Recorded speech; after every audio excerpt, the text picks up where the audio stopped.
నేను కూడా ఇదే హౌస్లో చాలా బాధపడిన సందర్భం రోజు ఉంది.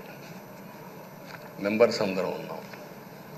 నన్ను గురించి నా కుటుంబాన్ని గురించి ఇష్టానుసారంగా మాట్లాడితే కనీసం యాక్షన్ తీసుకోవడానికి నాకు మైక్ ఇవ్వమని అడిగాను. మేము నిరసన తెలియజేసి ఎడతామని మైక్ అడిగితే మైక్ ఇవ్వలేదు. ఇవ్వకుండా మీరు చూస్తే మామూలు సంఘటన కాదు. ఆ రోజు నేను ఒక మాట చెప్పాను, ఇది గౌరవ సభ కాదు, మీరు నాకు మైక్ కూడా ఇవ్వడం లేదు, మైక్ ఇవ్వకపోయినా నేను స్టేట్మెంట్ ఇవ్వాలి కాబట్టి ఇచ్చేడతాను రికార్డు కోసం అని చెప్పి గట్టిగా లేచి ఇదే సీట్లో కూర్చొని ఆ రోజు నేను చెప్పింది అదే వర్డ్స్ మీకు రిపీట్ చేస్తున్నాను. నేను స్టేట్మెంట్ ఇవ్వాలనుకున్నాం, మీరు మైక్ ఇవ్వకుండా చేశారు. అయినా నాకు బాధ లేదు.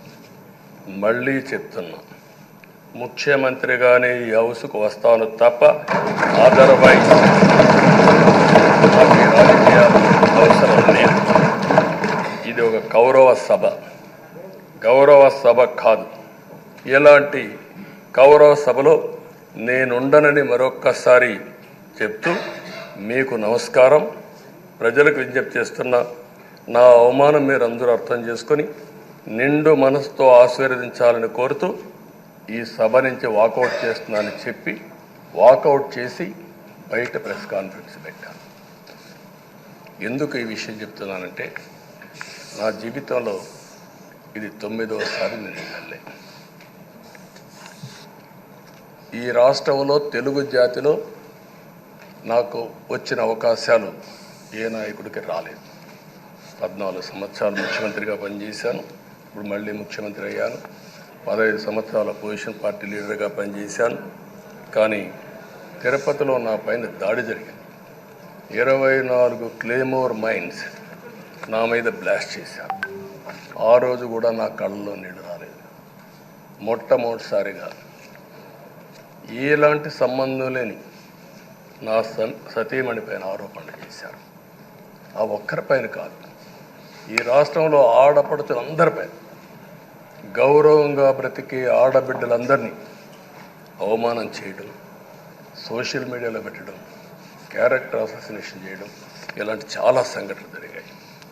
దానికి పరాకాష్ఠగా ఆ రోజు శాసనసభ్యులు కానీ, కొంతమంది అయితే భవానీ శాసన సభలో సభ్యురాలుగా ఉండి ఎన్నో పోస్టింగ్స్ పెట్టే పరిస్థితికి వచ్చారు.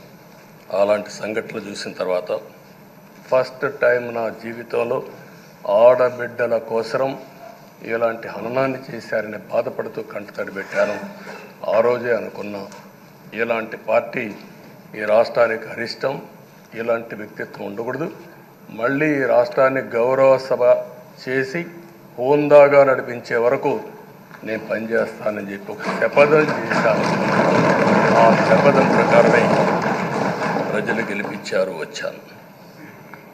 ఈరోజు 2 సంవత్సరాల తర్వాత, ఆ రోజు నేను వెళ్ళింది 2021 నవంబర్ 19వ తారీఖున వెళ్ళాను.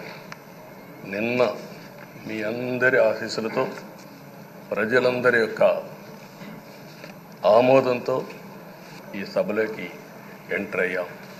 నాకు జరిగిన అవమానం కానీ, ఆడబిడ్డలకు జరిగిన అవమానం కానీ భవిష్యత్తులో ఎవరికీ జరగకుండా కాపాడే బాధ్యత ఈ అసెంబ్లీ తీసుకోవాలని అందరినీ కోరుకుంటున్నాను.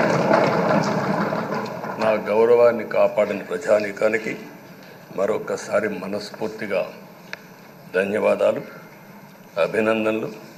నా జీవితాంతం రుణపడి ఉంటా. మళ్ళీ నాకు జన్మనంటే తెలుగువాడుగా పుట్టాలని, తెలుగు గడ్డ రుణం తీసుకోవాలని నా ఆకాంక్ష. తప్పకుండా ఇచ్చేస్తాను.